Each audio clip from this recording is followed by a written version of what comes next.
Entonces ahí fue allá, poder decirle. Hola, hola. Hola a todas y todos. Bienvenidos.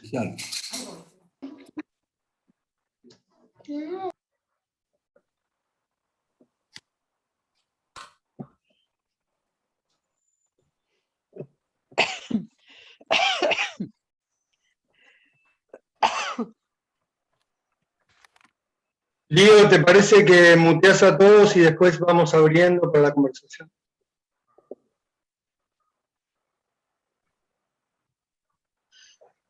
Bueno, vamos a comenzar el encuentro de hoy.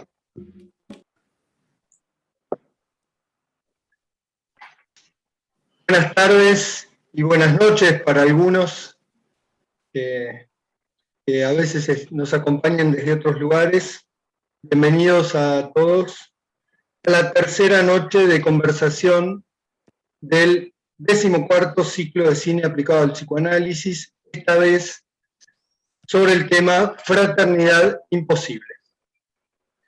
Como ya saben, y esperamos hayan podido ver el film, hoy intentaremos aprender, pensar sobre el misterio fraterno, conversando sobre el film Es solo el fin del mundo, o no es más que el fin del mundo, de Xavier Dolan, y teniendo como punto de apoyo los comentarios de dos invitados de lujo.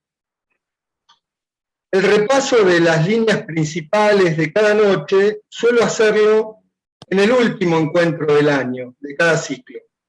Pero quiero rápidamente recordar que en el primer encuentro, un lazo entre dos muchachas, diferido por el tiempo y el duelo, era reinventado en la misma obra, y con una referencia bien intensa y un tanto mortífera a la madre.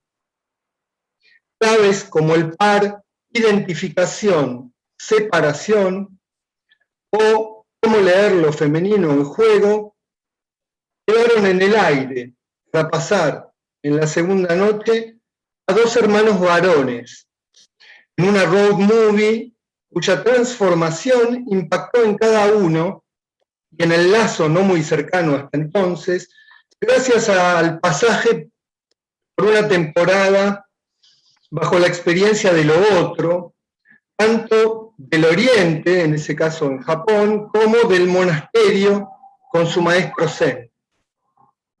Más que el estatuto de dicha transformación o del retorno de recuerdos sobre la infancia o sobre la madre, quizás cierta iluminación, cierta luz o cierto saber se posó sobre la posición de cada uno frente a su deseo, pero con el detalle no menor de no clausurar sus diferentes modos de ser cuervos, de ser hermanos cuervos. Los que estuvieron y vieron Sabiduría Garantizada recordarán, uno hacía cro, cro, cro, el otro hacía cra, cra, cra. Hoy se trata, a diferencia de estas dos primeras noches, de tres hermanos, dos hombres y una joven, en una familia, como en las noches anteriores también, casi sin padre. En esta ocasión aparece solo en unas imágenes recordadas por el protagonista. Y si bien participan, y no de modo menor, la madre, la cuñada Catherine y la hermana menor, estas dos últimas a quienes Luis, el protagonista, no conocía, tal vez el lazo principal puesto en tensión en este film sea entre los hermanos varones. Antoine, creo que se llamaba, ¿no? Antoine y Luis. Xavier Dolan nos tiene acostumbrados a un despliegue estético de recursos visuales, en general sumamente expansivos. En este caso me parece que se produce como una concentración en un marco muy teatral, de hecho se trata de una adaptación de una obra de teatro, y lo que a mi gusto prima, espero no adelantar nada de los comentarios, es el uso de los primeros y primerísimos planos, para algo así como incluirnos, ¿no? Para hacernos parte de lo que están experimentando o viviendo los personajes. Pero más aún, para lograr contar o mostrar con unos pocos planos o un plano solo en ocasiones, lo que en verdad no se dice ni se muestra. Me parece además muy interesante tanto que se pueda tomar una versión sin padre de la parábola del hijo pródigo, sobre lo que hace un tiempo publicó un artículo Mónica Torres en la revista Enlaces número 16, como también que el protagonista, cuestionado en su posición de desprecio por su familia, y especialmente por este hermano Antoine, finalmente se guarde, no diga, la noticia que venía a darles. Sería un poco como el móvil inicial del film. Bien, no voy a avanzar nada más, luego conversaremos y a partir de los comentarios sobre esta versión de la imposible fraternidad del joven y siempre provocador canadiense, con esta película que fue ganadora del premio del jurado en Cannes en 2017. Les recuerdo que nuestra próxima cita será a las 19 horas del viernes recién 22 de octubre, porque en el segundo viernes de octubre tenemos el 10º encuentro americano y no podemos superponer estas dos actividades. El 22 de octubre, entonces, a las 19 horas, conversaremos sobre el film ¿Qué pasó con Baby Jane?, de Robert Aldrich, a partir de los comentarios del artista visual y amigo Eduardo Medici y de la psicoanalista y amiga Marita Manzotti, con la coordinación de Elsa Maluenda. En la difusión había circulado que me iba a acompañar hoy en la coordinación Laura Carrara, pero bueno, tuvo la suerte de que se le confirmó un viaje, así que la tenemos en algún lugar del norte disfrutando de su viaje. Bien, vamos a escuchar en este orden los comentarios de Martín Kraut y de Marcus André Vieira. Martín es director de cine, productor y fotógrafo. Se formó en guión con Mauricio Cartún, Ariel Bargillón y Pablo Solars, entre otros. Su reciente primer largometraje, La Dosis, fue ganador del concurso Ópera Prima del INTA y de la beca a la creación del Fondo Nacional de las Artes. Estrenado mundialmente en el 2020 en el Festival de Rotterdam, empezó, como charlábamos un ratito antes con él, su gira, su viaje por un montón de países del mundo, Estados Unidos, Canadá, Corea, etc. Y es un film que tiene dos atractivos hoy. Por un lado, que está ambientado, digamos, en un espacio hospitalario, y que además toca un tema bien polémico, como es la eutanasia. Así que tendremos que lograr ver pronto, esperemos, el film de Martín. Martín trabaja además en publicidad y realiza contenidos audiovisuales para redes y televisión con una impronta narrativa y cinematográfica. Su cortometraje, Que miren, recorrió festivales en Argentina, España, Cuba y otros países y puede verse, creo que todavía hoy, en la plataforma de Cinear. Martín es la segunda vez que nos visita, así que le agradecemos doblemente que vuelva a estar aquí. Marcus André Vieira, una de nuestras estelares presencias internacionales, como el año pasado habrá otras, gracias a la virtualidad, esta vez desde Río de Janeiro, Brasil, y haciendo y muy bien el esfuerzo de entendernos y de hablar castellano, lo hace bastante bien. Lo que demuestra nuestros lazos con los hermanos, como solemos decir, americanos, y también de habla portuguesa. Es un privilegio contar aquí con Marcus, más que un amigo, un referente para el psicoanálisis lacaniano, no solo de Brasil, sino de la Asociación Mundial de Psicoanálisis. Hola Fabián, me apareciste en la pantalla, así que te saludo desde París. Marcus ha sido presidente de la Escuela Brasileña de Psicoanálisis, ha sido AE, analista de la escuela, de la EBP y de la Escuela UNA en el periodo 2012-2015, es doctor en psicoanálisis por la Universidad de Parisotto y la PUC, si tengo bien anotado. Ha ejercido muchísimas funciones en nuestra comunidad, pero siempre con el modo que lo caracteriza, el modo Marcus, el estar siempre dispuesto a no clausurar las preguntas.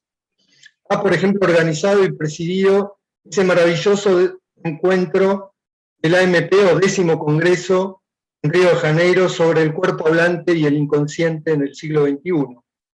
Ha publicado numerosos artículos, pero también varios libros, en portugués, que no están traducidos, entiendo, La ética da paixão, una teoría psicoanalítica del afecto, un libro do bolso, do psicoanalista cidadão, el libro del bolsillo, libro de bolsillo del psicoanalista ciudadano, en el Instituto de Clínica Psicoanalítica de Río de Janeiro, A paixão, Restos, etc. Pero, y dado que este sí está traducido al español, yo le diría a todo aquel que quiera saber no solo lo que puede producir un análisis, sino el modo poético y a la vez muy accesible, no siendo un texto de divulgación, sino el modo en que un psicoanalista lacaniano puede transmitir algo de eso. Que lea, que se dé el lujo de leer La escritura del silencio, un librito maravilloso, voz y letra en un análisis, en español, de Marcus André Vieira. Bueno, muchas gracias, Marcus, otra vez por estar. A los asistentes, bienvenidos de vuelta, les van a estar muteados, pueden usar la función levantar la mano para participar luego en la conversación, les daremos micrófono, también pueden escribir en el chat, trataremos de estar mirando a la vez. Bien, comenzamos. Martín y Marcus, los escuchamos y luego conversamos. Gracias. Bueno, ¿qué tal? ¿Cómo están? Gracias primero a la gente de Leol, a Vicky, que es quien me invita, a Victoria Sánchez. Y estoy contento de poder comentar esta película hoy, en principio porque hace ya 6 años me tocó hablar de otra película de Xavier Dolan, que es Mami. A mí voy a arrancar contando esto, es un director que me gusta mucho, a quien admiro, que es un joven de 32 años que ya tiene hechas, creo que 6 o 7 películas. Un tipo virtuoso, muy valioso para mí, es como de la cinematografía joven, es para mí de las más interesantes. Y hago esta salvedad para decir que en este caso a mí esta peli mucho no me gustó, y en realidad no es una cuestión de yo aprendí con los años de que cuando a uno no le gusta no quiere decir que no sea buena la película, es una cuestión de gustos, de encuentros, y obviamente sin dejar de rescatarle a Dolan, que es un director, como les digo, muy virtuoso, que siempre tiene muchas cosas para rescatar, y que en lo que a mí respecta, una parte por lo menos, que es su mirada como director, creo que la película tiene mucho para analizar, y en cierto sentido sí está lograda lo que quiere transmitirnos. Como decía Pablo, bueno, hay algo que se nota muy rápidamente, pensando primero desde la mirada del guión, si se quiere, que es una adaptación teatral, que curiosamente no, en realidad es de un autor que murió a los 35 años de SIDA, con lo cual esta experiencia que él cuenta en la película, según entiendo, fue bastante autobiográfica.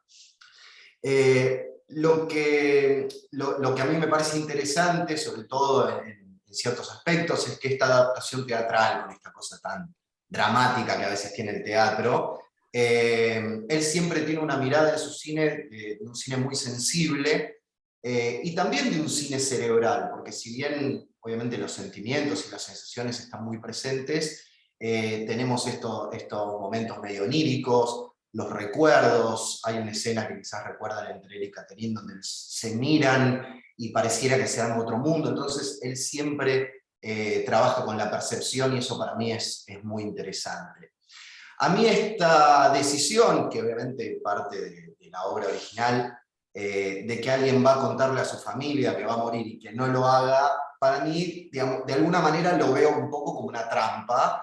El cine está lleno de trampas, la narrativa está llena de trampas, trampa no quiere decir malo, a mí es algo que no me terminó de gustar en cierto sentido, y por otro lado lo que a mí me pasó es que si bien sus otras películas también son muy apasionados los personajes, acá lo que yo sentí es como una continuidad de ese estado histérico, y bueno, no voy a usar esa palabra con ustedes, perdón, porque sería muy imprecisa, pero ese estado así muy alterado, me parece que en un momento llega algo como, leí en alguna crítica, como un estatismo crónico, es decir, bueno, si todo el tiempo uno está enojado, llega un momento donde eso ya no me pega tanto. Pero bueno, reitero, eso es lo que me pasó a mí, sentí que había algo que a mí se me dio a llamar como una exacerbación, que para mí en cierto sentido es fallida.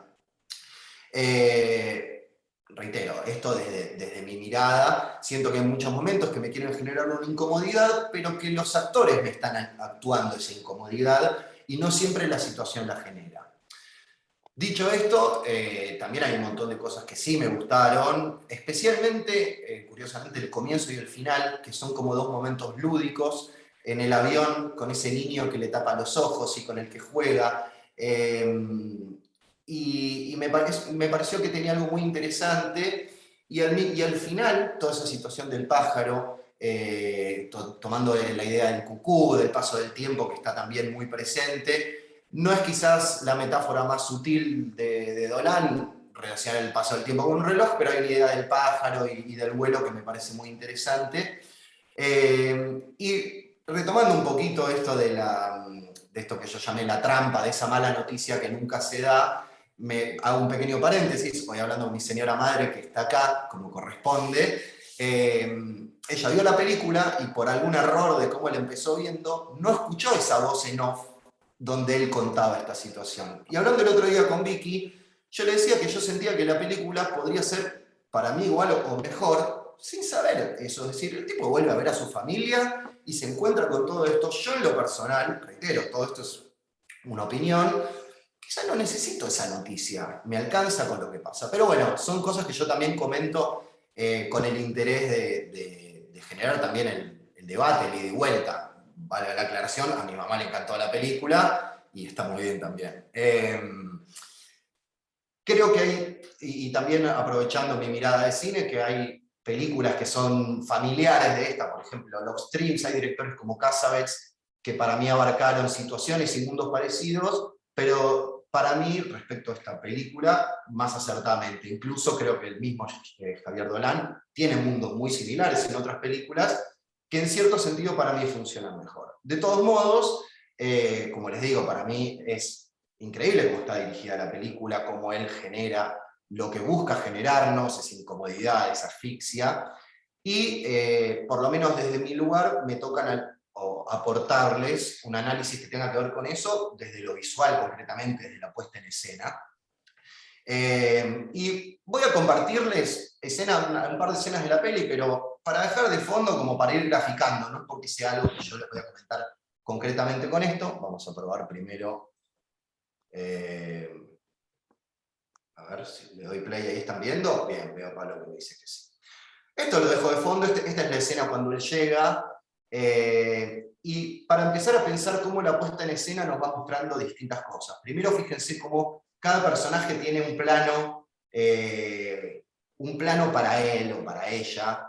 Y hay una fragmentación, o sea, para mí esto de esta idea de fraternidad imposible o familiaridad imposible, de alguna manera está en la puesta en escena muy clara. Es decir, en general el director va a mostrarnos una familia muy fragmentada, y no solamente está fragmentada, y acá les quiero mostrar algo muy particular del cine, en tener planos diferentes, sino, miren, si bien esta es como la escena de las más pacíficas, porque él recibe un abrazo y qué sé yo, él mira para el frente, fíjense, la madre pareciera que lo mira a él.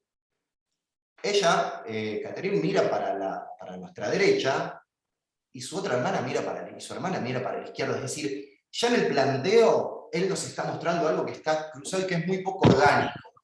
Y que eso inmediatamente nos pone en un lugar de cierta incomodidad, de sentir esto, como bueno, claramente hay una fragmentación. Uno cuando dirige en general le presta mucha atención a esto. Bueno, si hay dos personajes que se miran, que las miradas, cuando uno después mira la película, tenga sentido, que se están mirando, es algo a lo que le tenemos que prestar mucha atención. El eje, dónde está mirando.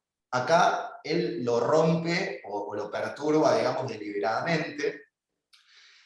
Y hay algo también interesante, que es como hay muchos planos donde el personaje está visto como desde arriba, en lo que se llama un plano picado, y en general, poniéndonos semióticos muy básicos, uno podría decir que cuando uno ve un personaje desde abajo, en general se le da como un poder, siempre el que esté encima nuestro, por una cuestión casi natural, cultural, bueno, pareciera ser un superior, y el que está abajo pareciera estar achatado, y en general hay una gran proliferación de este tipo de planos, donde se nos ven de abajo, y muy pocos, y fíjense ese abrazo también fragmentado por cortes, es decir, el director todo el tiempo está rompiendo con la organicidad, lo orgánico que pueda darnos la película.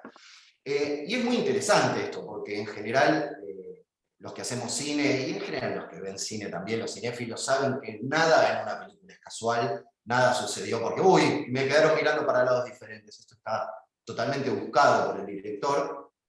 Y es algo que si bien yo les pongo esta escena, si se fijan en general en toda la película vamos a ver fragmentados, cortes, momentos diferentes, angulaciones muy diferentes. Hay algo muy clásico del cine cuando hablan dos personas, que es lo que se llama el plano contra plano, y tiene que ver con esto que yo les decía, bueno, veo el hombro de uno que me mira y después...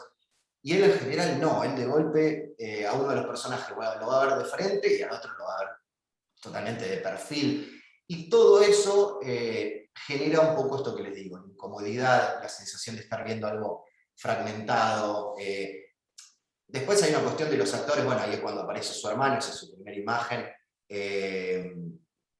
Hay algo de la actitud de los actores que obviamente también está muy trabajado, de esta cosa, en el caso sobre todo del hermano mayor, muy exacerbada.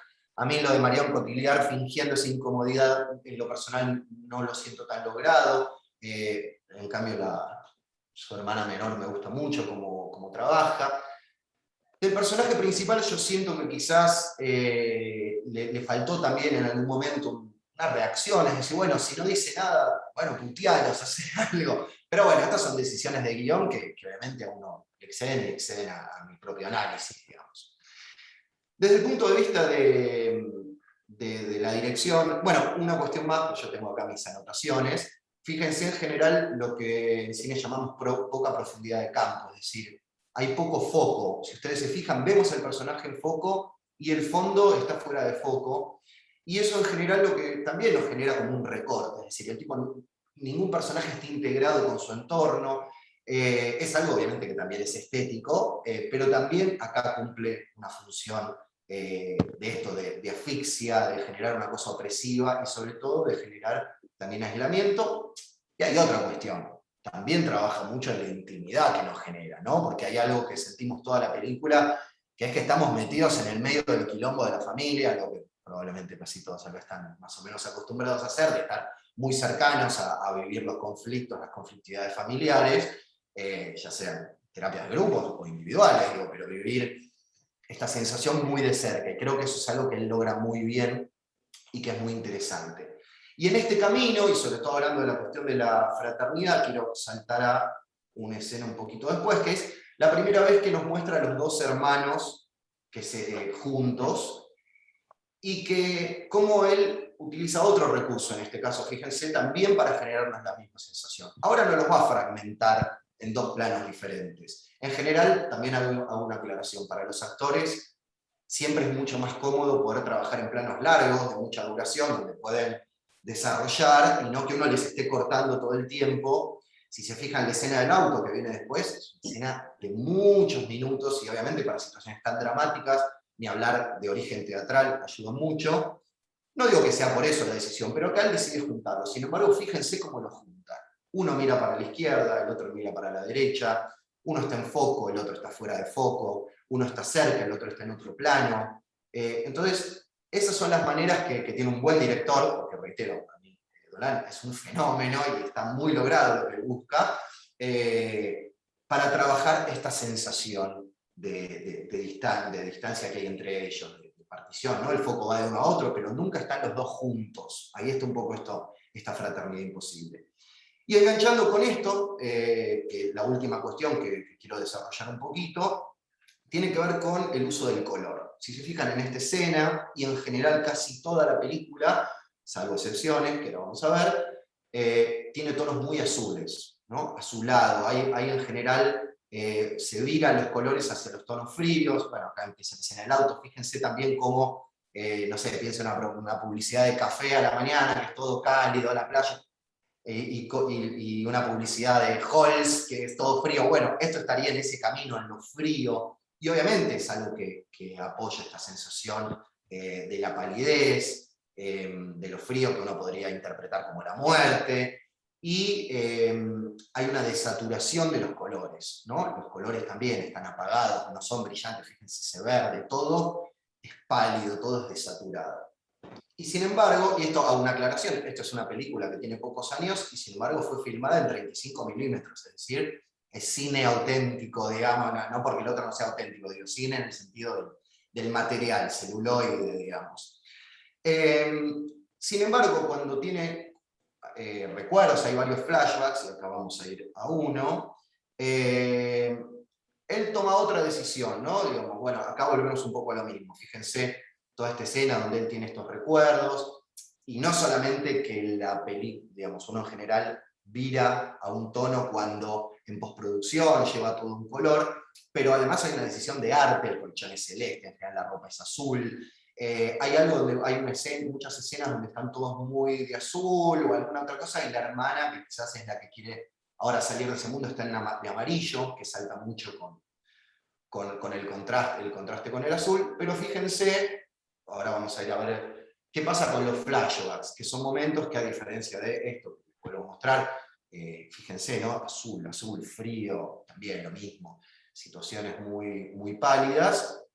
De golpe esto, lo cálido, lo rojo, lo más saturado, una diferencia total, obviamente subrayada, no es que es una sutileza, pero que es muy interesante lo que él busca generarnos. Y ahora vamos a ir a dónde voy con esto, que no sé si es algo que notaron, también es algo muy marcado, ¿no? Bueno, los flashes, ¿no? Este recuerdo que él tiene de un lejano amante, que también murió de cáncer, raro, pero bueno. Fíjense en, acá lo tengo anotado, 1:25:10 ya final, cuando él ya le dice te tenés que ir, y se empieza a pudrir todo con, ¿no? Como esta situación muy violenta, donde el hermano prácticamente se lo lleva. En el medio de la escena, ¿no? Donde, bueno, ya está, como ven, todo mal, entramos en esta situación de cámara lenta y qué sé yo, todo se va enrareciendo un poquito, y vamos a ver unos segundos. Esto no sé si lo persiguieron, me gustaría que me digan, no solamente, no, fíjense ahí cómo se volvió todo cálido, nos pasamos al amarillo, todo se volvió cálido, rojizo,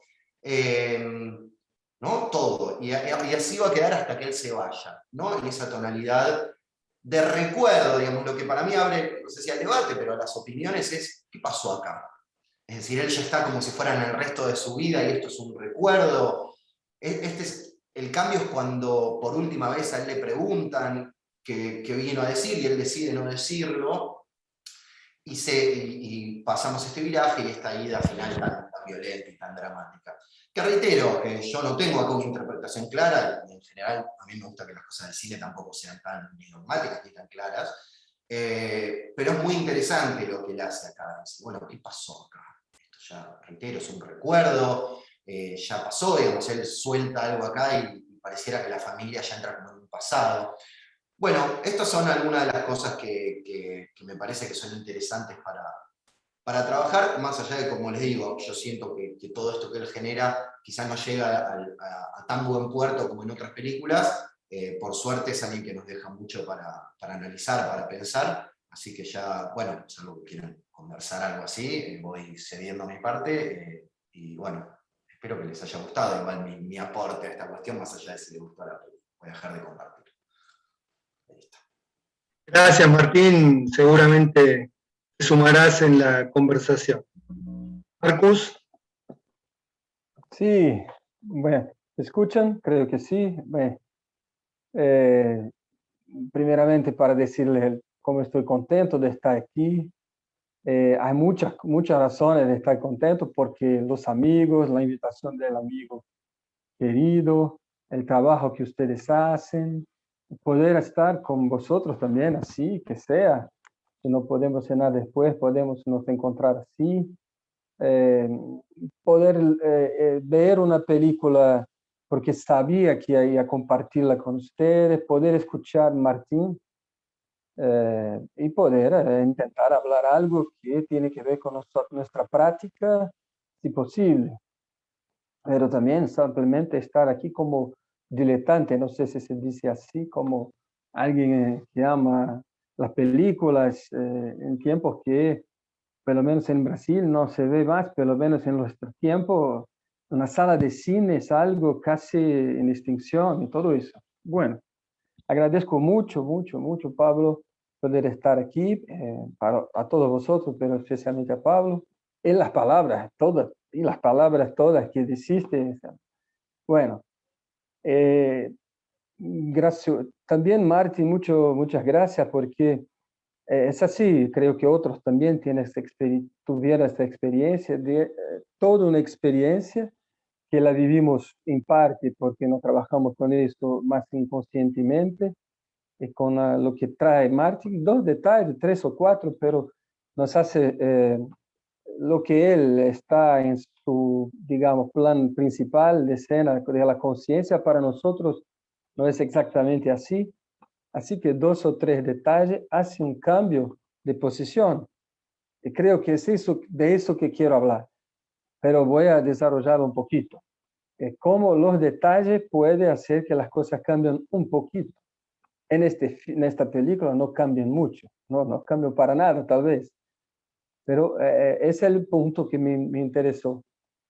Pero una idea más general, siempre preguntar cuando me preguntan de hablar algo así, mismo para la charla, para la conversación, desde dónde vamos a hablar algo del cine, nosotros psicoanalistas, así que eso es la posición más difícil. De un lado hay como un poco, sí, sabemos, escuchamos muchas historias de familia y estar hablando de una película como esa, de una familia, realmente nos pone dentro de una familia y con todos los imposibles de una familia. Sí, podríamos hablar de eso, de historias de familia y los imposibles de estas historias. Creo que eso es lo más importante de este trabajo, de este texto de Lagarde, en la película de Dolan. Pero quisiera también, un poco al revés tal vez, de la película, hablar de eso. ¿Qué es que no pasa? Porque creo que es así. No sé qué, bueno, no quiero ir muy rápido, pero no quiero también hablar demasiado. Eh, digamos, lo que interesa cuando escuchamos las historias de familia, por ejemplo, alguien que está nos contando un domingo como ese, un día como ese, es nos preguntar qué hacen que las cosas pueden cambiar. No queremos saber que todos cambien todo, pero un análisis es para cambiar algo también. No es solamente para encontrarse con el imposible. Así que bueno, eso yo tenía como idea que los detalles o lo que no está exactamente planeado o tal vez planeado por el director, por el Javier, pero que no está en la escena exactamente, es eso que hace cambios. Bueno, esa es la idea general.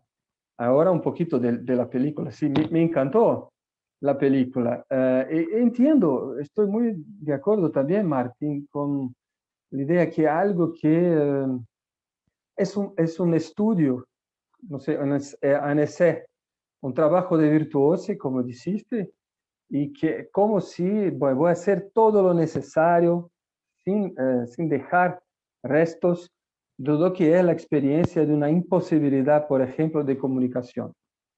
Hay una voluntad así férrea, no sé, de nos poner en este punto.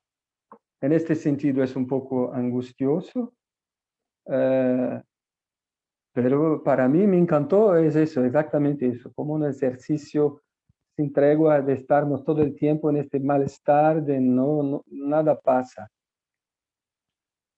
También quisiera comentar lo que dijiste, que me parece bueno que estamos un poco lejos no, me parece bueno.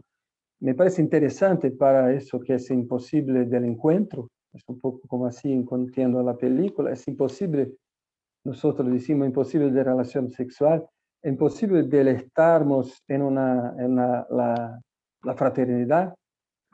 Es interesante que el SIDA, el AIDS, no esté en el centro. Esto sea un poco más del pasado.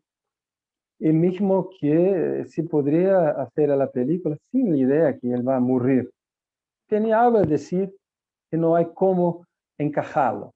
Eso y tiene algo a decir, pero tenemos que decir eso. Él tiene algo que decir de su goce. Nosotros decimos goce para decir algo de decir de su vida, de su singularidad, de algo que vivió solo él. En este caso, la proximidad de la muerte, pero también la proximidad de la muerte desde una vida que los otros no la conocen. Así, creo que sacar todo ese punto trágico, va a morir, es terrible, como es imposible la castración, es imposible de hablar, todo eso hace mucho las cosas como si el imposible fuera una mutilación. Un joven quien está enfermo, tiene una línea de vida que podría ser perfecta, él se la cortaron, ¿por qué? No, no es una mutilación, es una castración en el sentido que se la experimentamos todos los días, mismo cuando no estamos enfermos. Eso me pareció bueno. Bueno, eso puesto. Lo podría también, bueno, como una historia hecha para que nosotros tenemos la experiencia del imposible, me parece muy bien logrado. Y sobre todo en el corazón de lo que normalmente pensamos que es la casa, la familia, donde hay cosas terribles tal vez, pero hay un amor que nos hace uno. Puede haber el amor, puede haber cosas terribles y asimismo hay algo que no pasa. Bien. Eso es del lado, digamos, más general. En el lado un poco más, digamos, tal vez teórico, no sé, pero me da también la impresión que es un estudio que se puede sacar para pensar dónde está, a qué punto estamos con la represión. Porque también podríamos decir eso, casi todos los filmes de familia, de historias así, hay secretos, hay prohibiciones, hay un goce que está por bajo de la carpeta, y es siempre la revelación de este goce, normalmente el goce del el padre del abuso, del incesto, de un goce terrible. Eso me encantó en esta película, no hay para nada, nada de eso. Yo pensé a escucharla, yo sabía bien que no sería así, pero siempre venía la idea que una hora u otra vamos a saber algo terrible de esta familia que va a poner todas las cosas del ponta cabeza. No, de nuevo, no es lo obsceno, no es un goce prohibido o sexual incestuoso. Lo imposible es algo que está en todos los puntos. Eso me pareció interesante porque también se hace que preguntemos qué es el estado de la represión hoy. No hay represión en el sentido, no es otro, en el sentido, digamos, técnico. No hay nada. Es como si no hubiera nada. No hay nada que esté prohibido o interdito y así mismo, así que para nada es el interdito que hace el imposible. Estamos más en el lado del interdito entre dos palabras. Eso es lo imposible de decir. Y no, el interdito no se puede decir eso o aquello otro. Me pareció interesante también la experiencia que ese filme nos hace de eso. Digamos, el interdito es de una estructura de lenguaje, no es una estructura familiar. Bueno, hay mucho, vamos a discutir mucho, lo espero, tenía mucho más a decir de las cosas. Solo para reflexionar un poco, bueno, eso es una cosa. El padre no está, pero el padre está. No es porque el padre no está presente, diría yo, Pablo. Hay un momento que Martín le dice a Luis, tú eres el hombre de la casa. No tiene nada que ver con su estado de masculinidad o presencia. Es el hombre por una serie de cosas y todos esperamos algo del hombre de la casa, digamos, de la ley, de lo que hace el norte para nosotros. Tiene que decir algo. Esta palabra, digamos, de la instancia paterna que no se dice. Eso es un estudio sobre el momento del padre en la cultura. El padre no dice más. No dice, digamos, no sé, la prescripción es que la madre lo dice. Diga a Suzanne que puede venir. Diga a Antoine que, no sé, qué sé yo. Y mismo al momento en final, él intenta decirlo. Pero hay algo que la voz del padre no está. Hay las frases cortas, hay la sonrisa. Eso sí creo también, Martín, soy de acuerdo. No sé, hay algo, todo para mí pasó bien, todo ese estudio. Pero hay algo en el Luis propiamente que no está vivo. Eso hace que las cosas no marchen tan bien, porque lo interesante sería, es él el padre que está vivo, pero hay un imposible de decir del padre. Él no puede decir sobre el goce. Eso hubiera sido interesante, creo que es eso que dice la película. Pero lo interesante es que el actor que lo hace estuviera vivo. El actor está siempre un poco débil, como si fuera un ángel. Eso no me pareció tan interesante. Pero bien. Bueno, no pasa. ¿Por qué no pasa? Bueno, quisiera decir que está un poco, para mí, esta película cuenta un poco el estado del padre hoy. De un lado, presente solamente como abusador, es un abusador, puede decir así, acosador, abusador incestuoso, el padre gozador. Solo es el padre gozador de todas las películas y las series americanas, o aquí el padre que está muerto. Está vivo como padre muerto. Eso es el padre de Freud. ¿No es? Freud hace una composición de padre, que es el padre muerto, el padre de la ley, que nos da el norte, y el padre del goce, que es el padre de la horda primitiva, el padre que está un poco incestuoso en alguna parte. Aquí solo el padre muerto. No se ve. Lo que hay del padre gozador es Antoine, el padre incestuoso, violento. Y las cosas son muy cindidas. Solo el padre del goce, solo el padre muerto. Así me parece un poco el estado de la cultura también. Solo lo filmen si siempre el padre hizo muy malo, es un verme, es un monstruo, o más bien el padre, como los hombres, no es nada, es un idiota. Acá estamos con el padre en el negativo también.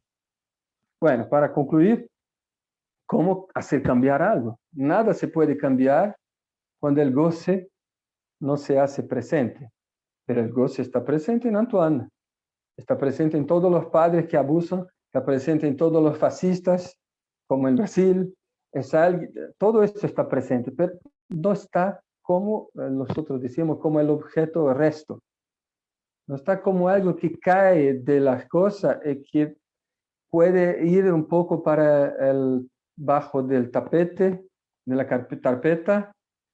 Y eso hace cambiar las cosas normalmente en un análisis. No es exactamente el padre gozador, es un resto del goce del padre.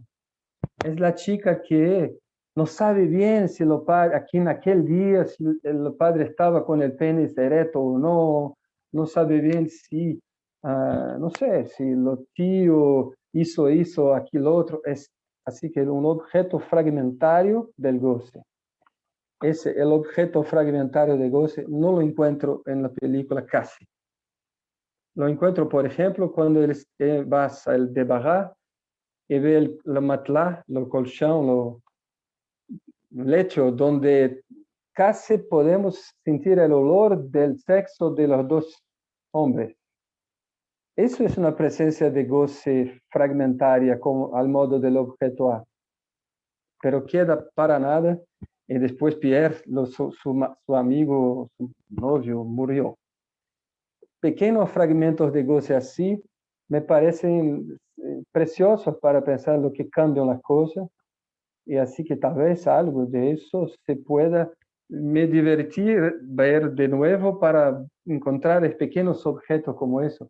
Cuando Catherine pone una cosa en el vaso de Luis, no sé qué es un detalle.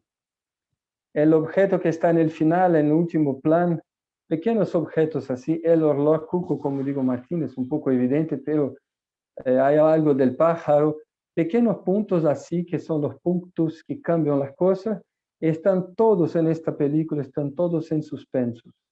No son protagonistas, no son agentes, como en el discurso del psicoanalista, no son agentes de un cambio. Por eso me encantó así, al revés, de ver cómo hay momentos que no se puede hacer nada. Bueno, es eso, gracias. Gracias, Marcus. La cadenita con una piedrita transparente que Catherine le pone en la copa a Luis son pequeños objetos que se ponen para que cada uno sepa cuál es su copa. Ah, sí, verdad. ¿No?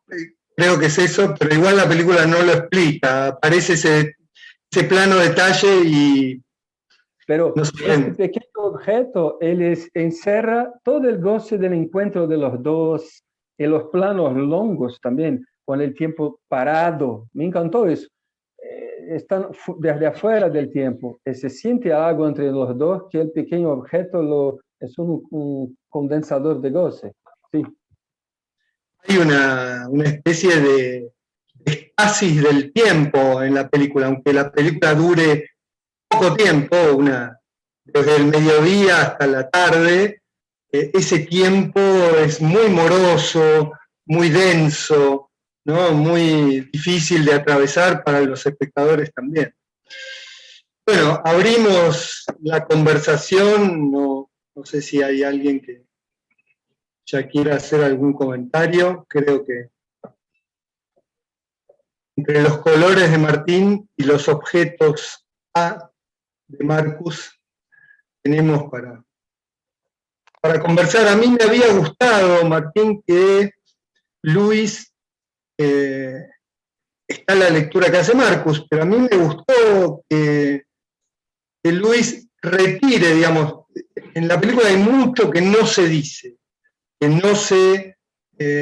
no llega a mostrarse vía la palabra, o los gestos no son tan evidentes, uno no sabe qué le pasa a Luis, ¿no? Son planos tan cercanos como aparentemente íntimos y develadores, y a la vez no sabemos, porque a veces no se le acomoda, no se le agrega a eso una palabra, una definición de lo que le está pasando al que es mostrado en ese plano. A mí me gustó que en el recorrido, sin mucho cambio, como decía Marcus, de esa tarde en familia, Luis retire, no diga, decida no contar esa noticia que venía, ¿no? Toda la película parece armada porque él va a venir a contar su enfermedad y su próxima muerte, y a mí me parece que hay razones por las cuales, que están en la película, por las cuales él decide no decir, y es algo como de tragarse su objeto, ¿no? Él viene a tirarles esa bomba a esta familia, y lo que la familia le devuelve es: nunca estuviste, nunca te interesaste, nunca, no valemos, nos has despreciado, bueno, te vas, ¿no? Es él el que dice, me tengo que ir, pero en realidad hay como ¿no? Antoine, como hombre de la casa, lleva adelante la decisión de que se vaya, que ya está, ya fue suficiente. Me pareció interesante que él no concluya ese motivo que iniciaba las cosas y quede allí sin ser dicho. Tenemos las manos de Elizabeth Soldi y Alicia Yacoy.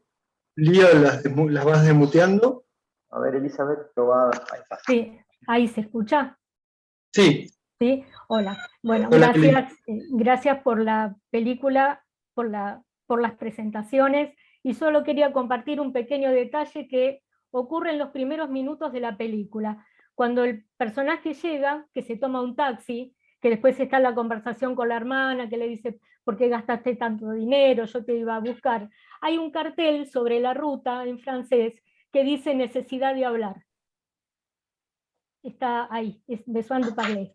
Y a mí me llamó... Besoin de parler. Si usted necesita hablar, le ofrecemos ayuda, ¿no? Sí, y queda ahí, eso quería compartir, porque me llamó la atención ese detalle en la película. Y otro pequeño detalle, cuando los dos hermanos se están golpeando, se hace un plano muy corto de los nudillos de Antoine, y los tiene todos como alguien que habitualmente golpea. O sea que esos dos detalles me parecen interesantes para poner a compartir.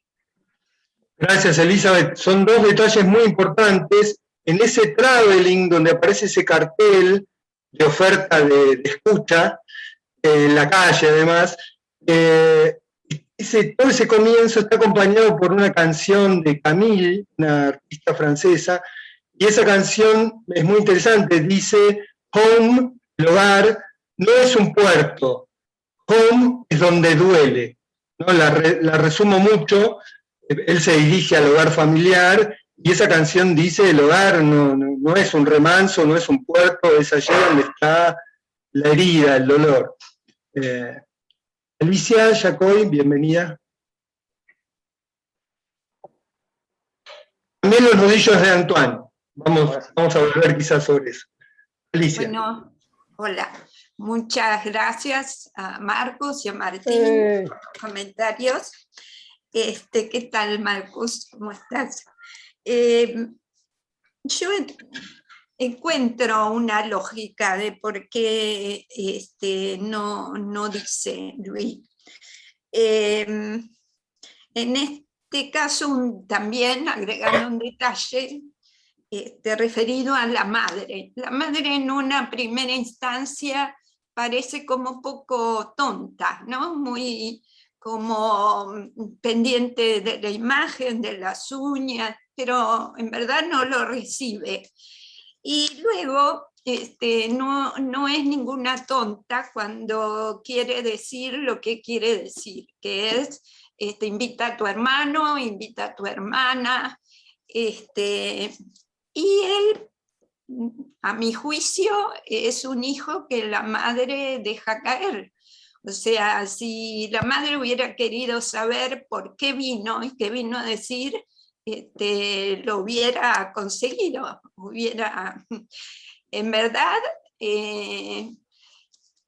no es tanto vos no querés saber de nosotros, sino que nadie sabe nada de él. La única que se da cuenta, la única que sabe es fuera de la familia, es la cuñada, la que sabe qué es lo que él vino a decir. O sea, me parece que él no pudo decir porque el por qué no venís o por qué no estás viene como pregunta retórica o como reproche, pero nadie está demasiado genuinamente interesado en saber sobre su goce o sobre lo que le pasa. Bueno, eso. Muy interesante, otra mirada nos trae Alicia, como hace siempre. Marcos, cuando quieras, metete. Martín quería decir algo. Sí, tomando lo que vos decías, Pablo, que me parece interesante y que yo acuerdo acá con lo que dicen. Cuando yo hablaba de esta especie de trampa que hace el guión de no contar, yo creo que dramáticamente está justificado que él no lo diga. No es que me parezca mal, más allá de que uno podría tener el interés de decir qué hubiera pasado o preguntarse qué hubiera pasado. Tiene que ver más bien con esta sensación de que en general un protagonista de alguna manera u otra llega a un clímax, ya sea la situación, el personaje, y en realidad acá él está como toda la película que mira así, y en un momento le dicen te vas, y él como bueno, se va. Digo, él podría no decir nada, pero si se para, putea a toda la familia, o en todo caso dijera, ¿saben qué? Los espero en un mes en casa, porque el tipo ya sabe que va a estar muerto, acá tienen los pasajes para todos, los amo, chao, me voy. Bueno, más allá de si estaría bueno ese final o no, lo que digo es que uno le está pidiendo algo en general a los personajes, que es lo que siento que, sobre todo en el protagonista, me resulta raro que no lo haga. Después yo tengo la sensación de que en general los personajes, uno cuando escribe piensa mucho esta cosa medio arcaica ya, pero esta idea del arco, ¿no? Del personaje, que no hace falta que sea ni así ni nada, pero yo siento como que, bueno, el hermano mayor tiene un clímax, se enoja, pero bueno, es un enojo que va en crecimiento, él está como siempre así, la hermana está como siempre molesta, entonces cierta sensación de insatisfacción que me dio la película, que no necesariamente es mala esa insatisfacción, pero que es un poco raro, es esta sensación, ¿no? Como decir, bueno, ¿dónde está el clímax o dónde está el momento donde todo cambia o algo cambia? Esa es la sensación. Después yo estoy de acuerdo, porque yo también, si a mí me reciben así, bueno, chao, no les cuento nada. Pero bueno, esa es la cuestión que a mí me ha sido un poco más de ruido.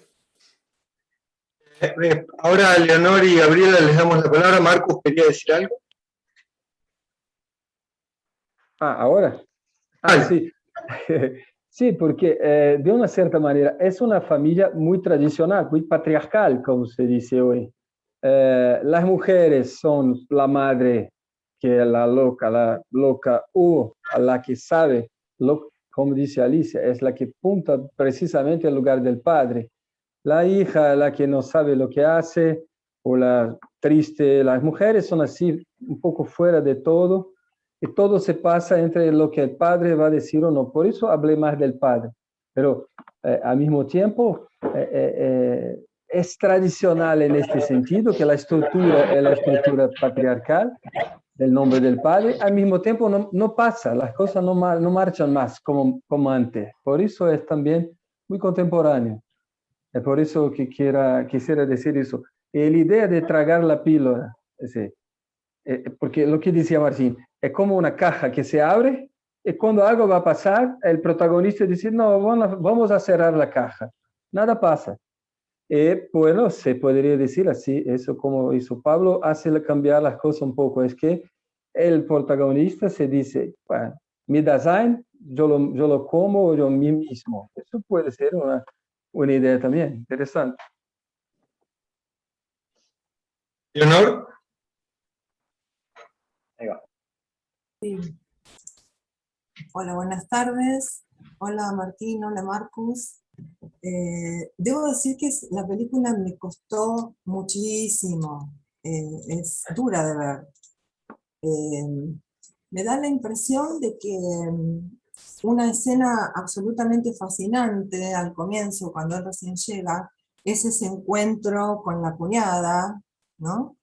Que da la impresión que es como el personaje que lleva la delantera en tratar de hacer existir una familia que es imposible, ¿no?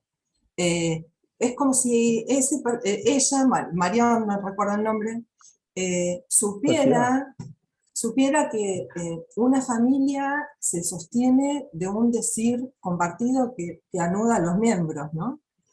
Respecto de esto del goce, y me parece que lo que dijo Martín sobre la manera en que la cámara se posa sobre los rostros de los personajes, dejando siempre difuminado el fondo, ¿no? Como en un sin marco, da cuenta perfectamente de que ahí cada uno delira por su cuenta, y que no es muy difícil encontrar el punto donde se puede hablar de un hijo, ¿no? Del hijo del hermano de él, y en definitiva la cuñada le está contando sobre niños que no conoce, ¿no? Y tiene todo el derecho y tiene todo el deseo de hacerlo, y el hermano la frena, le dice, cortala, no lo aburras. Entonces, yo me preguntaba si la hipótesis, por un lado lo de la cuestión del goce, creo que en el hecho de ir a verlos hay algo de conducir algo de su propio goce al centro de esa casa, ¿sí? Porque podría haber llamado por teléfono y esperar a ver qué hacían ellos. Podría haber dicho, me estoy muriendo, si quieren vengan a verme, o o qué hacemos, voy, no, él fue. Y a mí lo que me impactó es que construyo, porque digo, no la terminé de ver porque no la soporté, la verdad es esa. Construyo que quizás él no juzga que valga la pena, a pesar de haber llevado su cuerpo ahí. Tal vez él juzga que no vale la pena contarles que tiene SIDA y que se va a morir, porque ya estaba muerto para ellos. Entonces era como, ¿no? Esto que decía Marcus de la caja que se va a abrir, que al final se cierra, pero no había caja, no había resto, no había sostén simbólico donde valiera la pena que él dijera, me estoy muriendo. Y la sensación es que de todos esos años que él no estuvo, la que tuve yo, ¿no? Viendo los primeros 40 minutos de la película, se ahorró 12 años de domingos como este, ¿no? Con lo cual estuvo muy bien lo que hizo, sobre todo porque además el estilo de vida que él había elegido podía llegar a estar reñido, ¿no? Con las ideas de la familia. Entonces es como que el tipo llega y dice, wow, hay esto, no se puede ni mantener una conversación, a nadie le importa nada, la madre no lo va a abrazar porque se le mueve el esmalte de las uñas, qué sé yo, una cosa muy bizarra en algún punto. Y yo supuse que él no dice nada porque no valía la pena, porque ya estaba muerto para esas personas, ¿no? Un poco me evocó así como en un flash directo a la última escena de Revolutionary Road, la película de Sam Mendes, que no sé cómo se tradujo en español, no recuerdo, sobre una novela de Yeats, donde es con, digamos, el matrimonio conformado por Kate Winslet y Leo DiCaprio, que sueñan con, ¿cómo se llamó, Pablo, acá? No me acuerdo. Algo de un sueño, solo un sueño. Bueno, eso. Carolina, sí. Bueno, gracias, Creo que Carolina. sí. Bueno, solo un sueño, soñaban con irse a París. Bueno, ella queda embarazada, sucede lo que tiene que suceder porque ella no quería. Nada, la cuestión es que la película termina con la pareja de Kathy Bates, con su marido que es medio sordo, que tiene un audífono, con un hijo que creo que sería perfectamente diagnosticable dentro del espectro autista, que era un tipo muy conflictivo y muy agresivo, y delirando ellos dos, ¿no? Sobre los que esta pareja había dejado la casa y que los que estaban ahora eran mejores, y toda palabra vacía, todo chisme, toda cosa muy vulgar, y el marido está sentado, resignado, hastiado, leyendo el diario, ¿no? Y lo que hace es quitarle el volumen al audífono, ¿no? Esa escena resignifica toda la película anterior. Bueno, lo que pasa en estas escenas con este muchacho que vuelve, me dio esa sensación, ¿no? De que no hay lazo posible entre ellos, y que eso y sentir que ella estaba muerto para esas personas es parecido. Bueno. Gracias, Leonor. Podríamos armar como en este debate ya como dos bandos, ¿no? Para pensar cómo leemos esa caja. Y uno puede decir, recurriendo a novelas u otras películas, podríamos decir que él llega y dice, recibe su propio mensaje sobre la caja de forma invertida, y lo que recibe es, vos te fuiste, sos exitoso, recibimos una vez más tu desprecio, ¿para qué viniste? Es decir, no venís a reconocernos como una caja, y ellos reciben quizá algo de su mensaje en forma invertida, en el sentido de que, como dice Leonor, o han dicho aquí, por ejemplo, Alicia, él en realidad siente que no no hay caja ahí para él, ¿no? Entonces uno podría ver las cosas, el imposible, y ahí se presenta algo del imposible, ¿no? Como ninguno de los bandos, digamos, en esa familia reconoce en el otro un home, una caja. Gabriela.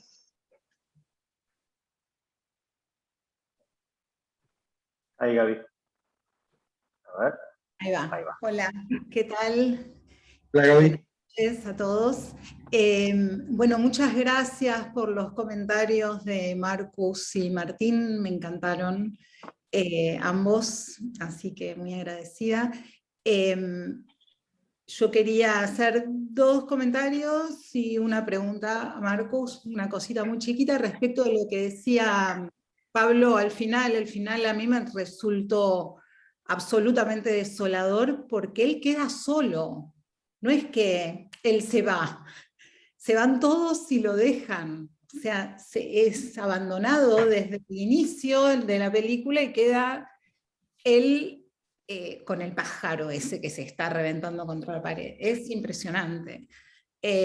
Más allá de si me gustó o no la película, me parece que es lo que mostró el director y prefiero creerle. Prefiero creer en su propuesta, y en esa propuesta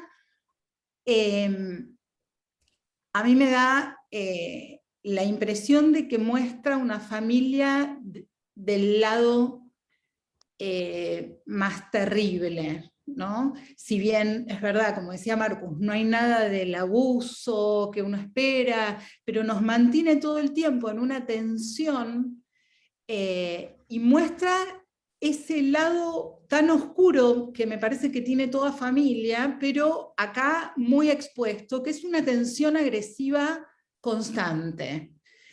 Eso por un lado. Me encantó que la lectura de Martín respecto de la fragmentación en la imagen de lo que nosotros estamos trabajando en la fraternidad me pareció divino. Eso yo no, o sea, es una asociación que hace él y que me parece muy linda. Y a Marcus le quería hacer una pregunta respecto de esta condensación de goce en los objetos. Yo pensaba, si no son, es una pregunta, ¿no? Si no son puntos de goce que vitalizan al personaje, ¿no? Por ejemplo, porque Marcus decía, parece como siempre ya muerto el personaje, ¿no? Si yo entendí bien. Y a mí me parece que a veces esas sonrisas son como pedidos de ayuda o son movimientos revitalizantes en un punto, que no logran desarrollarse. Bueno, nada, eso. Gracias, Gaby. Queda la pregunta para Marcos cuando la quiera tomar. Quiero recordar sobre un detalle que traes, Gaby, que en esa escena en la que él está solo y sale el tiempo, que después muere, el cucú que vuela medio enloquecido, tomando lo que nos traía Martín desde el cine, es una escena también por el empapelado, etc. Es una escena con otro color, no es una escena azul ni fría, vuelve a tomar un color distinto esa escena. Sí. Mónica, cuando quiera Marcus se suma a la conversación. Mónica. Marcus o Martín, se pueden desmutear los másteres. Bueno, ¿Pueden desmutearse, Lío? tomo la palabra. Dale, Mónica. Tomo la palabra, porque es en realidad, en relación a cosas que dijo Martín, que yo estoy muy de acuerdo, el tema de que es una película muy de descripción de personajes para mí, que todos esos detalles que estuvieron hablando, hablan de los personajes, los nudillos, lo que pone en la copa, el pájaro que imagina que vuela, todo eso es descripción del personaje. Y lo otro, de los climas tan bien marcados, con las miradas producen una tensión increíble, increíble. El fondo fuera de foco que ahoga, porque no podés ver no podés ver qué es lo que hay atrás. Entonces eso produce una sensación de ahogo tremenda. Y estoy muy de acuerdo con Alicia en relación con lo que dijo de la mamá, que si la mamá hubiera querido, le preguntaba, pero la mamá elige quedarse con la repetición de las anécdotas, que a mí es una parte del relato que me pareció súper importante en lo que hace a esta familia y a las familias en general.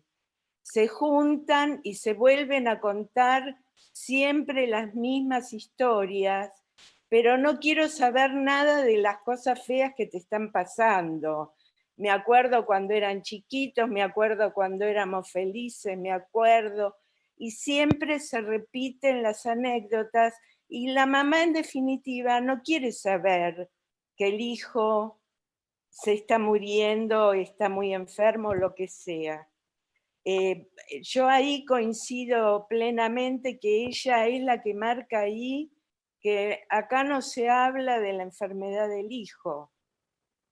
Ya bastante que es gay, ya bastante que vive en un barrio gay y que se fue. Basta, no me cuenten más nada, es la postura de la madre ahí.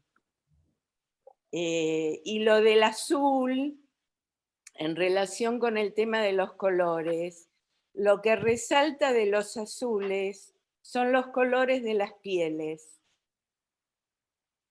Las pieles tienen mucha presencia sobre el azul. Nada, tiene todas esas cosas la película, si bien es un bajón total la película. Yo la vi 2 veces y es difícil llegar hasta el final, hay que remarla. Para llegar hasta el final hay que remarla, pero está llena de cosas. Gracias, Mónica. ¿Puedo no sé, hablar, Marcos? sí, ya tengo el Marcus. Agregué una cosita.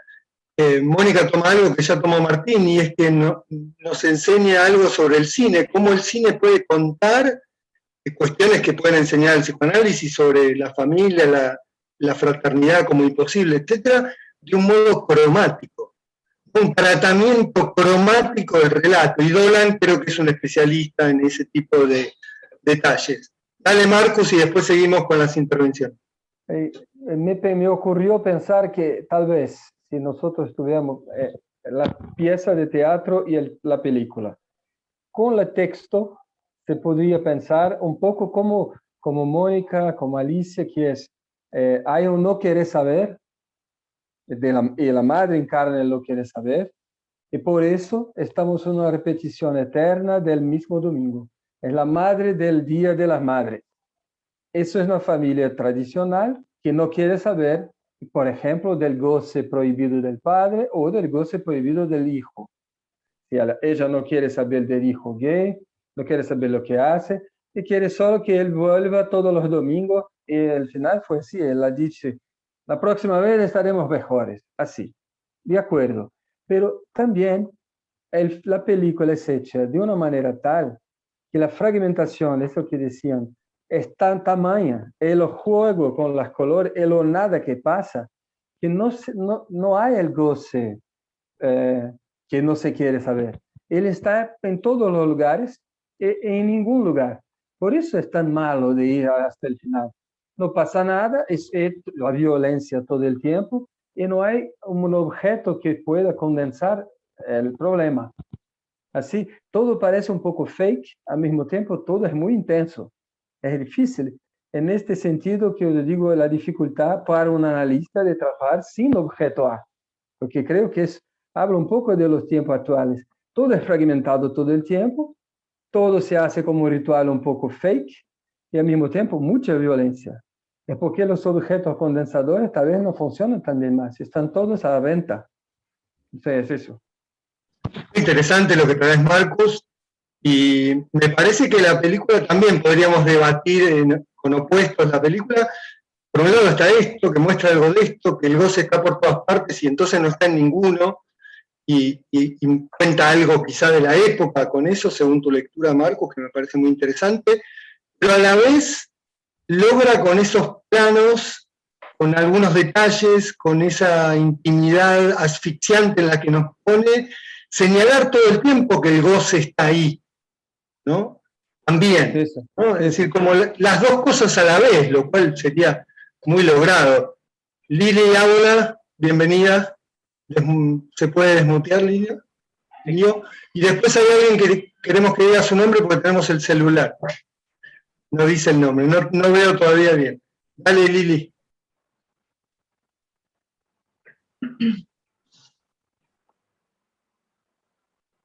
Está luchando. Ahí estás desmuteada. A ver.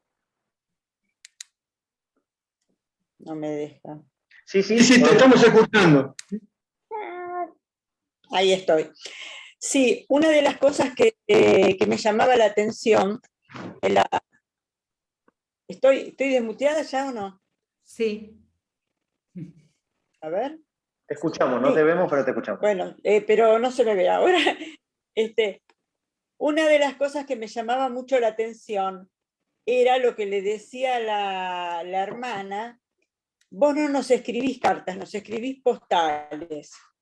Y entonces eso que nos decís, se enteran todos, hasta el cartero, ¿no? Como esto que no hay como secreto, eso que está siempre como es lo escondido, lo oscuro de la familia, o está dicho a voces de alguna manera, ¿no? Este rechazo. Y acuerdo con Alicia en esto, de que esta madre de estas características, si hubiera querido saber, se lo hubiera sacado lo que él iba a contar. Sin embargo, es como que, bueno, no interesaba. Y me parece me aporta mucho esto que dijo Martín en relación a este juego de los colores, ¿no? Cómo va creando el clima que a veces se hace como insoportable. Me relajaron un poco para poder llegar al final, porque todavía no llegué al final, pero como ahora ya sé cómo va a ser, lo voy a ver más tranquila, porque realmente llegué a un punto de angustia que, como le pasó a Leonor, yo digo, no puedo verla más, porque el clima que va creando es como muy denso, es pesado, pero es excelente lo que muestra del protagonista, ¿no? De cómo con pocos gestos él puede transmitir lo que transmite, ¿no? Y Gracias, los otros Lili. transmiten más toda la violencia. Gracias, Lili. Sí, la verdad que la película es bien dura. Galaxy J7, a ver si ahora cuando hables te veo. Ahí está. Soy Mari Pirrone. ¡Hola, Mari! Hola, Mari. No te veía. Bienvenida. ¿Cómo van? Gente en el ciclo. Dale, Mari. Yo la otra vez también, pero estuve así encubierta en mi Galaxy, que no sé cómo ponerle Mari Pirrone. ¿Cómo van? Bueno, muchas gracias. Yo creo que toda la temática de Xavier Dolan, sus películas tiene más o menos, va por el mismo lado. Y hay algunas cosas, voy a empezar por algo de lo que no hablaron, que sí se habló en otros ciclos, que es el tema de la ira.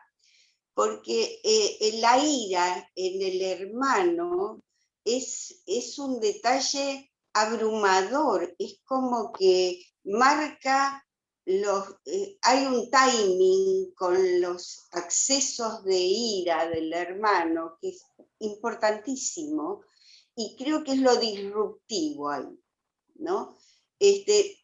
Escuché mucho lo que traían los comentarios que me parecieron fantásticos y voy a tomar el de Alicia en relación a esa madre, que parece, lo voy a articular con otra cosa, con que me parece que él es el expulsado y que el goce ahí, hay como un forzamiento para ser expulsado, hay que ver si es que él se fue o si fue expulsado porque él planteaba en esa familia un goce que era inaceptado o intolerable o imposible, no sé.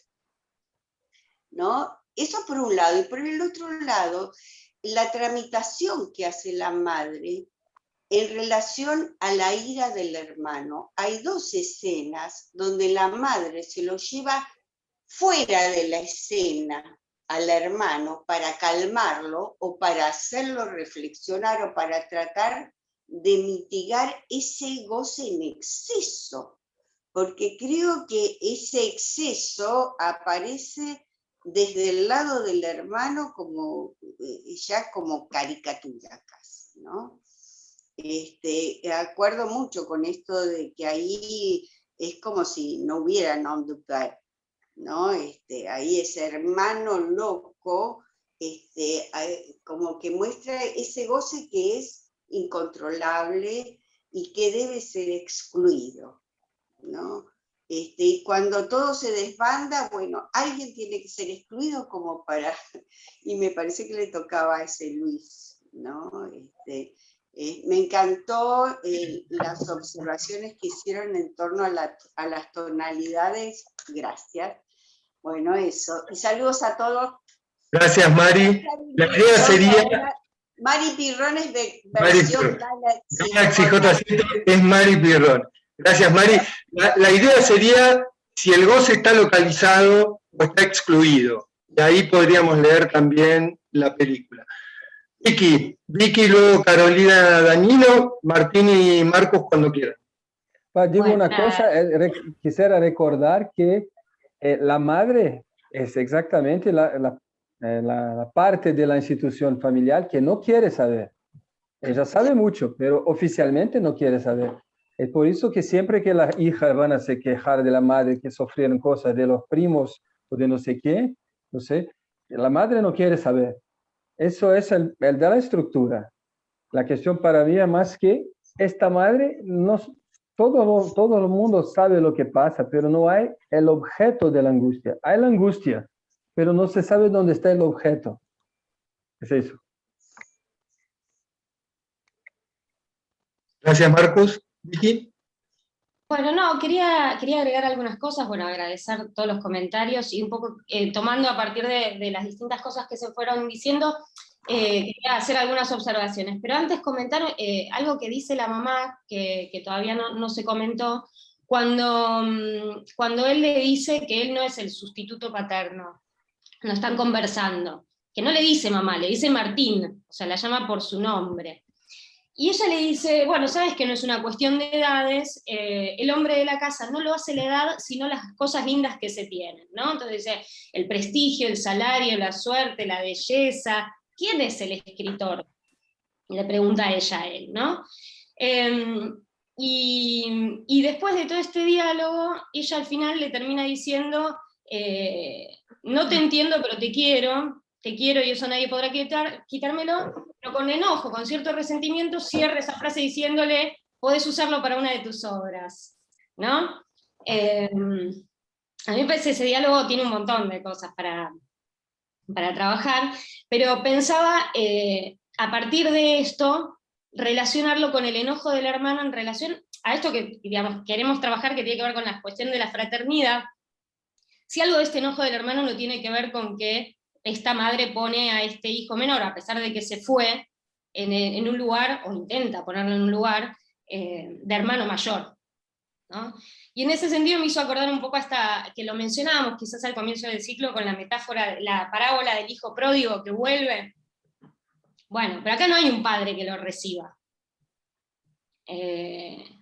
Y básicamente lo que aparecen son hermanos que están muy enojados. Una, la hermana menor, porque no lo conoció, nunca lo conoció, y el hermano mayor enojado porque nunca quiso saber de él, nunca se interesó, y uno puede intuir también porque el hijo hermoso, exitoso, y sobre el que está puesta la mirada, aún después de haberse ido 12 años, es Luis.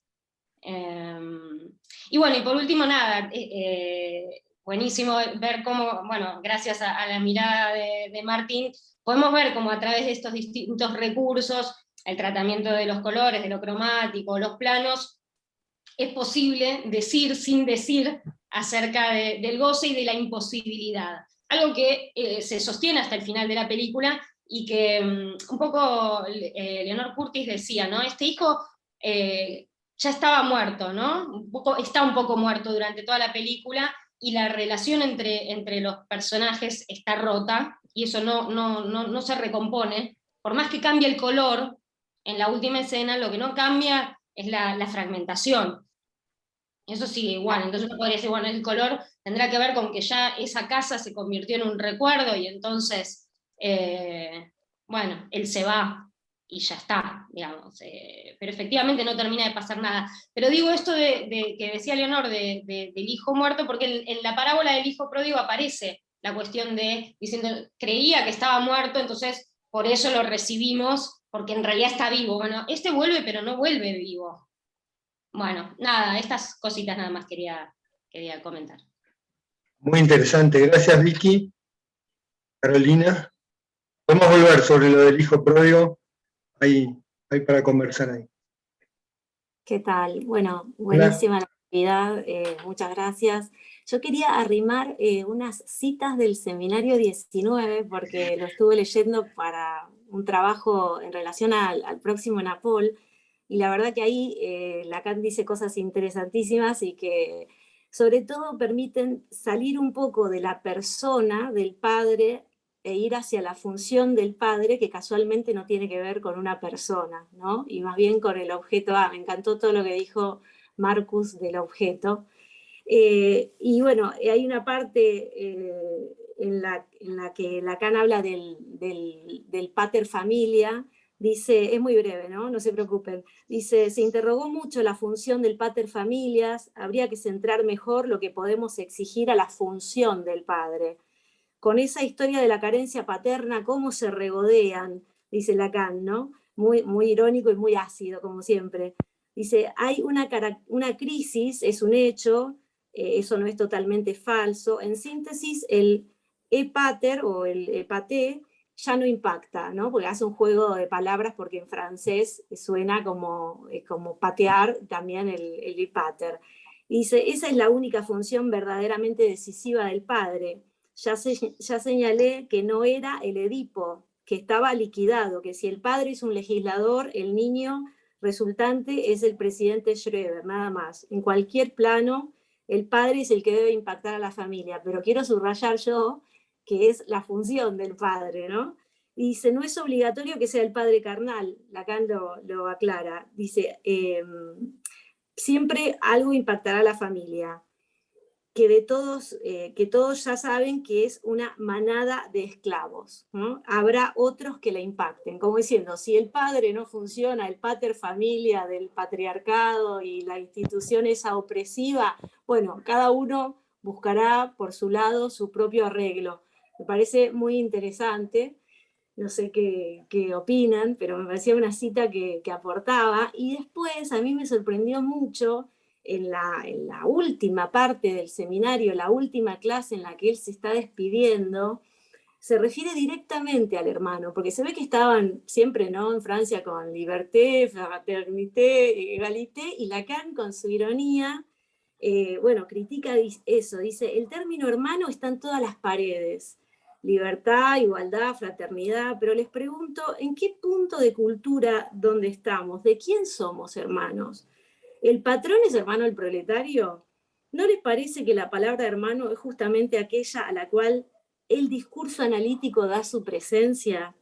Aunque más no sea porque restablece el bagaje familiar, como diciendo, nos agregamos como un objeto, que después en el párrafo siguiente va a decir, como esa mierda que le propone bajo el objeto A, que es su analista, ¿no? Se llama a sí mismo como decir una porquería, un resto. Dice, respecto de esto del bagaje familiar, dice, se equivocan cuando creen que eso depende solamente de la pelotera familiar. Y lo dice categóricamente, dice, somos hermanos de nuestro paciente en la medida en que somos como él, hijos del discurso. Y después en el párrafo siguiente habla del objeto A, de ser el soporte de ese desecho, como diciendo, hay que bancarse ser un desecho y desde ahí producir algo. y dice, invito a que el analista, para ser digno de la transferencia, se apoye en ese saber, ¿no? Es más largo, estoy recortando. Y la última parte que también tiene que ver con un nacimiento, porque lo que yo pienso de este muchacho, el protagonista de la película, es que no tiene familia y no nació a ninguna familia. Entonces, la posibilidad de un análisis puede darle otro nacimiento, ¿no? Y casualmente la filiación es con un hermano, no con padres, porque el analista no se coloca en el lugar del padre. Entonces Lacan dice así, lo que nace de un análisis nace en el nivel del sujeto que habla, del analizante, por medio de esa mierda que le propone el objeto A bajo la figura de su analista. Con esto debe nacer esa cosa hendida que a fin de cuentas solo es el astil, porque venía hablando del astil, ¿no? Como una barra, del astil de la balanza de la justicia, como que recién ahí habría justicia, cuando se pueda dar esa balanza, ese equilibrio. Dice, nuestro hermano transfigurado es lo que nace del conjuro analítico, y eso es lo que nos liga al que denominamos impropiamente nuestro paciente. Me pareció una cosa preciosa. Después él al final corrige esto y hace una broma diciendo no se crean que les dé todo color de rosa, porque lo que viene galopando es el racismo, y a la fraternidad y a los hermanos, digamos, eso se muda en me veo en vos, sos mi hermano, te amo, y si no me veo en vos, te rechazo, te odio, te destruyo y te mato. Pero me parecieron que eran tan pertinentes los párrafos que los quería compartir. Gracias, Carolina. Lacan, cuando habla de la fraternidad, suele hacer referencia a la cuestión de la segregación. Y a mí me parece que uno ve, sin que se diga, en estos primeros planos, en estas tensiones, en estas miradas, en estos mensajes recibidos en forma invertida entre los protagonistas de esta familia, que el objeto del otro es segregado. Incluso hay segregación de clase social, ¿no? Uno es el culto, el que sabe, los otros son los brutos, el otro es el que tiene dinero y vive en París, ellos son los que viven en un pueblo y tienen un comercio, ¿no? Hay una serie de segregaciones y Lacan allí toma, dice, uno que podría alojar el objeto de goce segregado del otro es el analista. Pero también dice que si todos somos hermanos, somos hijos del discurso, ¿por qué no nos hermanamos? Y no, en general eso no sucede. Y también está bien la referencia que haces al epaté, al impactar la familia como una nueva manera de presentar la función del padre, porque quizás empiece a introducir, a anticiparse Lacan a la época donde el padre no está, quien haría la función de impactar la familia. ¿No? Puede ser el hermano analista, puede ser, no sé si la madre, que relaciona el seminario 21 con el orden de hierro, que vendría a monedar la palabra del padre, no sé si es la que cumple esa función de pate. Bueno, tenemos, si Martín y Marcos quieren decir algo, siempre pueden intervenir. Hay una mano, dice Simona, pero dice Diego. Decí tu nombre, por favor. Diego, ¿se escucha? Diego. Hola. Sí. Simona es mi hija, que tiene su Zoom del colegio. Bueno, gracias. Es mi primer encuentro, porque por la invitación de Yanel, al cual agradezco, así que recién los estoy conociendo a todos ustedes y me parece súper interesante lo que vengo escuchando. Nada, yo quería simplemente hacer dos observaciones, que es lo que a mí me causó el ver la película, que es sobre... En principio el juego de miradas, esos planos cortos donde presentifica mucho la mirada y lo no dicho sobre esas miradas, que angustia de manera abrupta. Y lo engancho un poco con los silencios que hace el protagonista, porque él en casi toda la película me da la sensación de que es hablado por los demás. Es historizado, le cuenta las anécdotas, lo que hizo, lo que debe hacer en el momento más álgido donde se pelea con el hermano, o mejor dicho, el hermano le dice qué es lo que tiene que hacer, que es irse, y nosotros contamos con un dato que ellos no tienen, que nosotros sabemos que él se va a morir, y él todos estamos esperando en algún momento que cambie esa escena de tensión con su palabra y diga, gente, me importa 2 bledos lo que ustedes dicen, yo me muero mañana. Y él no lo dice, y eso es lo que más nos angustia, me parece, que es ese silencio. El silencio de lo que no puede decir o lo que no quiere decir. Y a su vez, hay una especie de desafiliación de él, que tampoco está dicho con palabras en la película, pero uno puede interpretar que hay como una desafiliación por su posición sexuada en esta cuestión de la heteronorma que no funciona en esa familia. Y cuando la madre dice, ¿seguís viviendo todavía en ese barrio de gays? Es como que él sale eyectado, se excomulga de esa familia y se va a un lugar de pertenencia, que es un lugar donde viven los gays, ¿no? A raíz de la noticia de que se va a morir, él intenta hacer una especie de reafiliación con la familia de origen, pero hay algo que o yo me lo perdí o me distraje, pero hay una llamada telefónica de una voz donde él dice, no, todavía no se los puedo decir, estoy buscando el momento para hacerlo. Que no sé quién es, uno supone que es una pareja de él, que es ahí donde él arma un lazo distinto de lo que es lo fraterno o la propia familia. Y nunca supimos quién es ese personaje, pero que desde ahí arma una especie de lazo por fuera de lo familiar. Nada, eso quería hacer ese comentario simplemente. Gracias, Diego. Creo que la película está llena de silencios muy significativos, de cosas que no se dicen, se deciden callar o se dicen sin decirse, etc. Trabaja mucho con eso.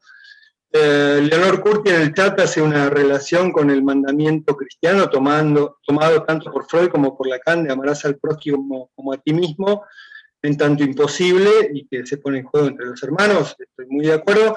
Hay un comentario de Virginia Nortenson largo. Virginia, ¿estás por ahí? ¿Querés decirlo? ¿O querés que lo lea? ¿No, Virginia? No puedo mirar el chat, mirar los participantes. Bueno, lo leo entonces. A ver, ¿aparece Virginia por ahí?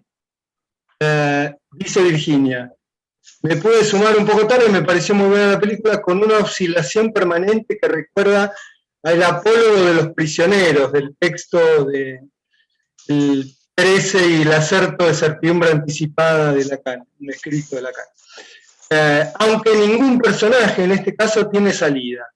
Hay momentos de complicidad entre hermanos, contrapuesto a la pregunta de la hermana sobre cómo es que el personaje permitía que los carteros leyeran las postales, ¿no? Hay una escena que tiene un guiño con una película de Chabrol, 8 mujeres, en la que las mujeres de la familia bailan ocultando el crimen del padre, y es la de las mujeres haciendo la coreografía en la cocina. Recuerdo el afiche de esa película, 8 mujeres de Chabrol, no la vi, así que no puedo, si alguien quiere recoger el guante de Virginia. Marcos, ¿vos querías decir algo? No, o sea, tanta cosa al mismo tiempo. Sí, está bien. Martín, ¿sigue estando Martín? Sí, acá estoy.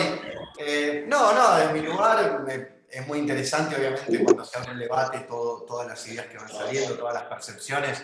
Obviamente, desde mi lugar como realizador o como director, una de las cosas que a uno más le gusta es saber que cuando la gente ve la película que uno hizo, no está viendo lo que uno quiso que vieran, sino una parte sí, por supuesto, ¿no? Pero cada uno está viendo desde su propia mirada, y me parece que acá hay algo de esta retroalimentación que se genera que está buenísimo, y siempre es lindo descubrir detalles, no sé, como esto decían del cartel del habla, los objetos, bueno, buenísimo, así que bueno, desde mi lugar, que creo que estamos empezando a cerrar, les vuelvo a agradecer esta mirada tan interesante que se puede compartir acá.